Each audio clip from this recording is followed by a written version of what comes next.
Hello friends, स्वागत है आपका एक बार फिर से आपके अपने लीगल चैनल सोच पर प्रहार में। दोस्तों, आज का वीडियो एक लेटेस्ट केस के आधार पे आपको बता रहा हूँ। ये केस 498A का था। इसमें व्यक्ति ने बताया कि उनका 498A का ट्रायल चला मात्र 3 साल और 3 साल में ही उसका जजमेंट हो गया। जजमेंट के टाइम पे उनको 498 और एक दो अन्य धाराओं में सजा कर दी गई, पनिशमेंट कर दी गई। पनिशमेंट के बाद उन्होंने एक अपील फाइल करी। दोस्तों, इस मामले में एक खास बात थी। जिस आधार पर पनिशमेंट की गई थी वो एक पुलिस कंप्लेंट थी, यानी कि लड़की ने पुलिस में एक कंप्लेंट दर्ज कराई थी और उस कंप्लेंट को आधार मानते हुए जजमेंट में यह लिखा गया था कि भाई माना कि सारे के सारे एलिगेशन जनरल हैं एंड वेग हैं, जो भी लड़के ने अपने आर्ग्यूमेंट किए थे, लेकिन बाद में उस पुलिस कंप्लेंट को बताया गया कि ये पुलिस कंप्लेंट इतनी तारीख को लड़की ने दर्ज कराई थी और चूंकि इसमें क्रूरता बताई गई है तो ये माना जा सकता है कि क्रूरता कंटिन्यूटी में हुई है। इसलिए जो भी जजमेंट्स का हवाला दिया है लड़के ने कि जनरल और वेग एलिगेशन है, तो मामला उसके पक्ष में होना चाहिए, उन जजमेंट्स का उसे कोई लाभ नहीं दिया जाएगा। और ये कहते हुए लड़के को सजा कर दी। अब दोस्तों, यहां पर जब लड़के की हमसे बात हुई तो लड़के ने जब ये पूरा मामला बताया तो हमने एक चीज उनसे पूछी कि ये कंप्लेंट कब दर्ज हुई थी, क्या थी, उस कंप्लेंट के बारे में पूछा। तो लड़के ने कहा कि यहां पर एक खास बात है, दोनों पक्षकारों के आर्ग्यूमेंट हो गए और जजमेंट के लिए डेट लग गई। उसके बाद लड़की वालों ने वो कंप्लेंट कोर्ट में दी और उसी कंप्लेंट के आधार पर जजमेंट हुआ। यानी कि वो जो कंप्लेंट थी वो पत्रावली का पार्ट था ही नहीं, रिकॉर्ड का पार्ट था ही नहीं, वो कंप्लेंट रिकॉर्ड पर आई ही नहीं थी और उसी को आधार मानते हुए जजमेंट कर दिया गया।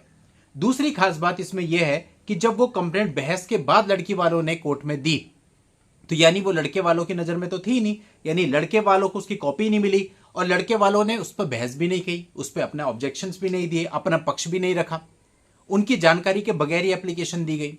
अब दोस्तों, सेटल्ड लॉ क्या कहता था कि जब आर्ग्यूमेंट हो चुके थे दोनों पक्षकारों के, जजमेंट में फाइल थी, तो मीनवाइल कोई कागज लिया ही नहीं जाना चाहिए था और फिर उसी कागज को ले भी लिया गया और उसी के आधार पर जजमेंट भी हो गया। तो दोस्तों, हमने उनको यही समझाया कि बहुत बड़ा फॉल्ट है आपके मामले में और अपील में आप इस चीज को लेकर के आइए, आर्ग्यूमेंट्स का मेन मुद्दा यही रखिए। अगली एक और बात थी, ये जो कंप्लेंट लड़की ने फाइल करी थी इसकी फोटोकॉपी फाइल करी थी, ओरिजिनल कॉपी फाइल ही नहीं करी थी।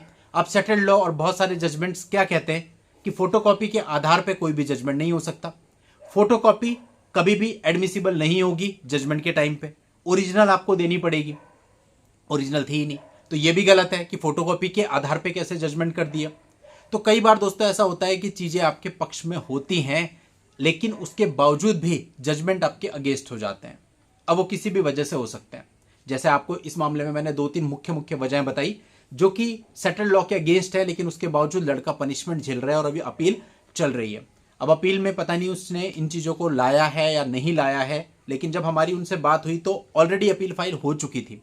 तो हमने उन्हें यही कहा कि जब आप इसके आर्ग्यूमेंट करेंगे अपील के तो रिटर्न में करिएगा और ये जितनी चीजें मैंने आपको बताई हैं आपको इस चीज पे भी जजमेंट मिल जाएंगे कि फोटोकॉपी के आधार पे मामला डिसाइड नहीं हो सकता, फोटोकॉपी एडमिसिबल नहीं होगी जजमेंट के लिए। दूसरी चीज, जब आर्ग्यूमेंट्स हो चुका है, जजमेंट पे फाइल है, उस समय पे उसके आधार पे जजमेंट नहीं किया जा सकता जो पत्रावली का पार्ट ही नहीं है। तो इसको अपील के रिटर्न आर्ग्यूमेंट का पार्ट बना देना, आपको इसका फायदा मिलेगा और हो सकता है अपील में ही जो आपकी सजा है वो खत्म हो जाए। क्योंकि दोस्तों, यहां पर एक टेक्निकल बात आती है कि यदि अपील लड़के के पक्ष में नहीं आती तो फिर लड़के को जेल जाना पड़ जाएगा। रीजन बिहाइंड इट, क्योंकि फिर उसे इसकी अपील हाईकोर्ट में करनी पड़ेगी और हाईकोर्ट से जब तक बेल नहीं मिलेगी तब तक उसको जेल में रहना पड़ेगा। और हाईकोर्ट से आप सभी को पता है बेल मिलने में काफी ज्यादा समय लग जाता है, कई बार 1 महीने, कई बार 2 महीने, कई बार 3 महीने और कई बार उससे भी ज्यादा, कुछ निर्धारित नहीं है। इसीलिए दोस्तों हम आपको हमेशा से समझाते रहे हैं, ठीक है 498A के मामले आपके गलत झूठे दर्ज होते हैं अधिकतर, और बहुत से मामलों में लड़की के पास कोई प्रूफ भी नहीं होते, एलिगेशन भी जनरल एंड वेग होते हैं, लेकिन बावजूद उसके आपको इसमें कभी भी लापरवाही नहीं बरतनी चाहिए। मैंने बहुत लोगों को देखा बेल हो जाती है उसके बाद तो 498 को इतना लाइटली लेते हैं, ना कभी जाते हैं, इवन फॉलोअप तक नहीं लेते हैं। मेरे पास तमाम कॉल आते हैं, तमाम लोगों से बात होती है, सर हमें तो पता ही नहीं पिछले 5 साल से हमारे 498 में हो क्या रहा है। तो दोस्तों, इस प्रकार की परिस्थिति अगर रहती है तो आखिरी में ये भारी पड़ सकती है। अब जब इस प्रकार के मामले हमारे पास आते हैं तो फिर अब उनको क्या आप एडवाइस करोगे जिनको ऑलरेडी पनिशमेंट मिल चुकी है? ज्यादा से ज्यादा यही ना कि अपील को अच्छे तरीके से लड़ो, अपील के अंदर जो कुछ इन्वॉल्व किया जा सकता है करो। लेकिन दोस्तों, अगर अपील फिर भी आपके पक्ष में नहीं आती है, क्योंकि गारंटी तो लिटिगेशन में किसी भी चीज की नहीं होती, फिर क्या करोगे? इसीलिए नीचे वाली कोर्ट जहां पे आपका ट्रायल चल रहा है उसका एक एक स्टेप आपको बहुत अच्छे से लेना है। 498 के ट्रायल में कभी भी लापरवाही ये सोचते हुए नहीं बरतनी कि 498 में तो कुछ होता ही नहीं है। आजकल लोगों ने इतना लाइटली ले लिया है, एफआईआर होती है और बंदे को ये लगने लगता है मैं तो हाईकोर्ट जाऊंगा और ये चुटकी में क्वैश हो जाएगी। ऐसा नहीं है।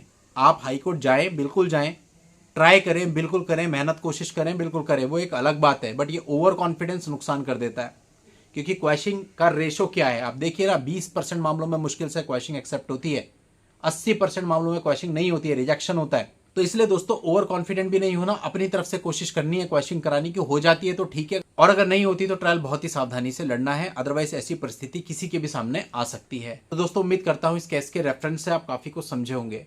चलिए दोस्तों, आज के इस वीडियो में इतना ही। नेक्स्ट वीडियो में नई जानकारी के साथ मैं आपसे फिर मिलूंगा। तब तक के लिए good bye and thank you for watching. Take care.